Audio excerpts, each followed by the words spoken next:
My dad said it like he was explaining basic math, like there was only one correct answer and I was embarrassing myself for not seeing it. He stood in my driveway when he said it, not inside the house, not sitting down, standing, arms crossed, jaw tight, already braced for resistance, as if I were the problem he'd come prepared to handle. Behind him, my mother nodded slowly, not agreement exactly, more like confirmation, the kind that says, this has already been decided. I looked past them, through the open front door, into my living room. Sunlight spilled across the hardwood floors I'd refinished myself, the couch I saved for, the framed drawings my son had taped crookedly along the wall. My home. And suddenly, I understood. They weren't asking. They were informing me. Let me back up. My name is Elena Brooks. I'm 34 years old. I bought this house 3 years ago after my divorce finalized. A small, single-story place with a deep backyard and a big oak tree right in the middle. Nothing fancy, but solid, quiet, safe. My son, Miles, was 4 when we moved in. He's 7 now, still runs everywhere, still believes dirt belongs under fingernails, still thinks the backyard is the center of the universe. We planted that oak together. Well, not planted, it was already there, but we built everything else around it. A rope swing, a sandbox, a little raised garden bed where Miles grows carrots that never quite make it inside. On weekends, he drags out toy dinosaurs and stages entire wars beneath its branches. This is my kingdom, he once told me. I believed him. For the first time in years, life felt balanced. Not easy, just honest. Work, school drop-offs, packed lunches, scraped knees, bedtime stories. The kind of tired that means you're doing something right. Then my sister Rachel had twins, and suddenly my life was negotiable. Rachel has always been louder than me. Louder in presence, louder in need, louder in expectation. She's 2 years younger, but somehow always managed to be positioned as more delicate. Rachel needed help. Rachel was overwhelmed. Rachel deserved support. That's how it always went. Her husband, Luke, worked long hours. Their apartment was too cramped. The twins were getting wild. The neighbors complained. The landlord wouldn't renew the lease. And my parents? They listened. They worried. They strategized. Without me. I found out about the plan accidentally. We were at my parents' house for Sunday dinner.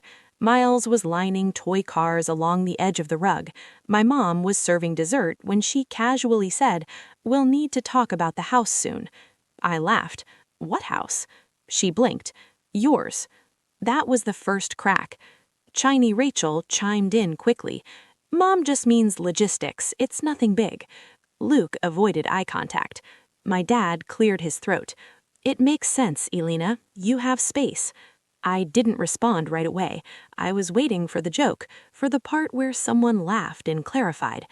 It never came. "You want what?" I finally asked. Rachel leaned forward. "Just temporarily, until we get back on our feet." My mother added, "You could rent somewhere smaller. You don't need all that yard." That night, I sat on my porch long after Miles fell asleep. I tried to trace the logic, tried to understand how my stability had somehow become excess. Over the next 2 weeks, the pressure built quietly. Texts, calls, well-meaning suggestions. Think about the twins. You can manage anywhere. Family helps family. No one asked how Miles felt. No one asked how I felt. They talked around me, over me, past me. Until that afternoon in my driveway. Dad said it again, slower this time, like volume was the issue. "Stop being selfish. Your sister's twins need a bigger yard." I felt something go very still inside my chest. "I'm not moving," I said. Rachel scoffed. "Wow."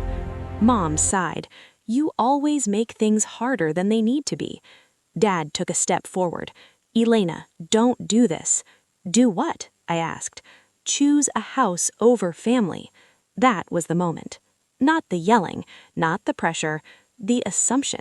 that I was choosing, that what I had built alone after years of compromise was something I should surrender without question. I looked at Rachel. She didn't look embarrassed. She looked entitled. "You already discussed this without me," I said quietly. Rachel shrugged. "We didn't think you'd react like this." I smiled then, a small, calm smile. "That's the problem. You didn't think of me at all." They left shortly after, not angry, disappointed, as if I'd failed a test I never agreed to take. That night, my phone buzzed. "Mom, we raised you better than this." "Dad, think about what you're doing." "Rachel, you're tearing the family apart." I didn't reply. Instead, I opened a folder on my laptop, documents I hadn't touched in a long time, because here's the part they forgot.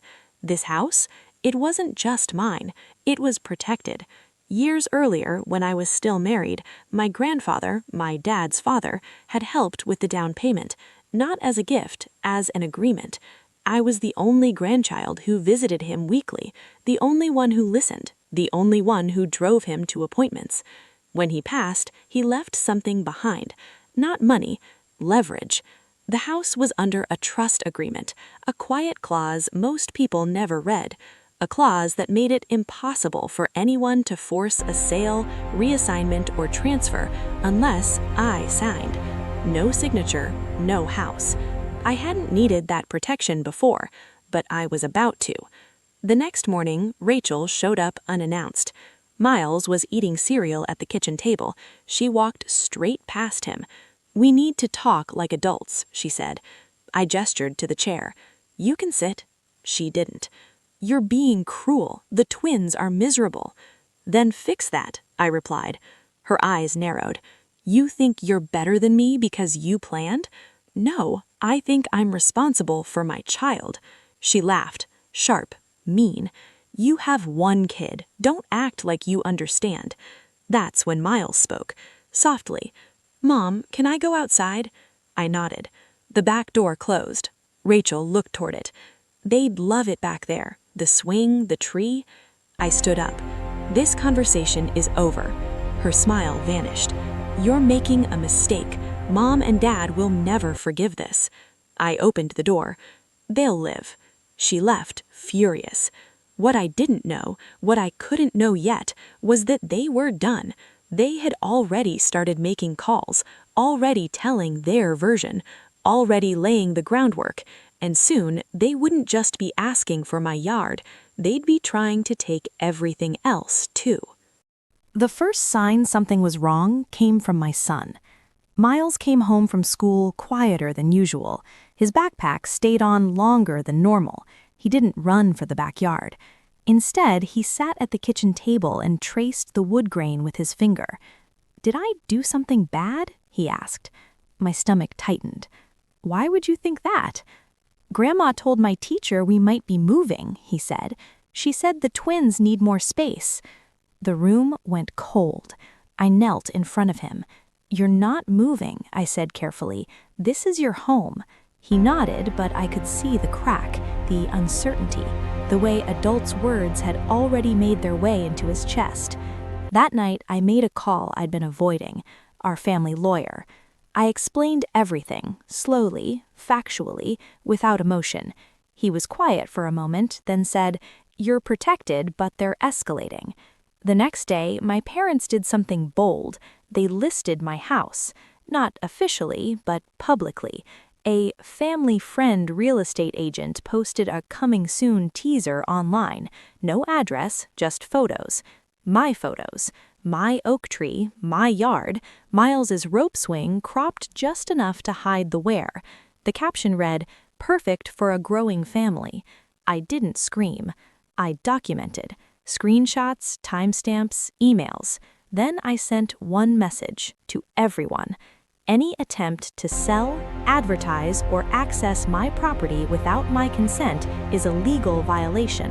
Stop. The response was immediate. Dad called first. "You've embarrassed us," he snapped. "You tried to sell my home," he replied. "For your sister. I don't care who it was for." Mom texted next. "You're breaking your father's heart." I didn't respond. Rachel showed up 2 days later, again unannounced. This time she brought Luke. He looked exhausted, hollow. "We just need a solution," Rachel said. "No, you need boundaries," I said. Luke spoke then, quietly. "Rachel told me the house was already promised."